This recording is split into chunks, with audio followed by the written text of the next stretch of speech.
ہمیں بچپن سے یہ پڑھایا گیا ہے کہ ہندی اور اردو دو مختلف زبانیں ہیں۔ ہندی ہندوؤں کی زبان ہے اور اردو مسلمانوں کی زبان ہے۔ مگر ڈاکٹر طارق رحمان کی کتاب from Hindi to Urdu a social and political history اس پورے بیانیے پر سوالیہ نشان اٹھاتی ہے۔ ڈاکٹر طارق رحمان کا یہ کہنا ہے کہ در حقیقت ہندی اور اردو ایک ہی زبان ہیں، اگرچہ ہندی اور اردو کو دو مختلف حروفوں میں لکھا جاتا ہے، دو مختلف اسکرپٹس میں لکھا جاتا ہے، مگر بولنے میں یہ انتہائی ملتی جلتی ہیں۔ بلکہ یہ بولنا بھی غلط نہیں ہوگا کہ ہندی اور اردو بولنے والے ایک دوسرے کی بات بہرحال بآسانی سمجھ جاتے ہیں۔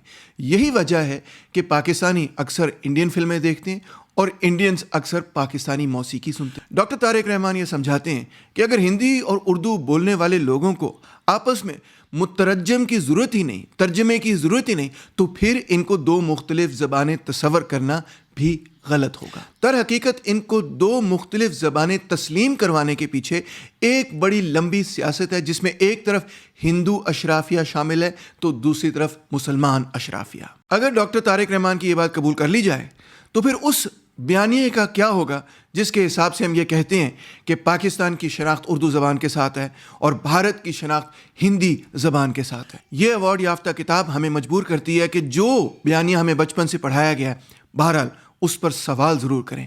امید ہے آپ بھی اس کتاب کو پڑھیں گے اور اس سے مستفید ہو سکیں گے۔ بہت شکریہ۔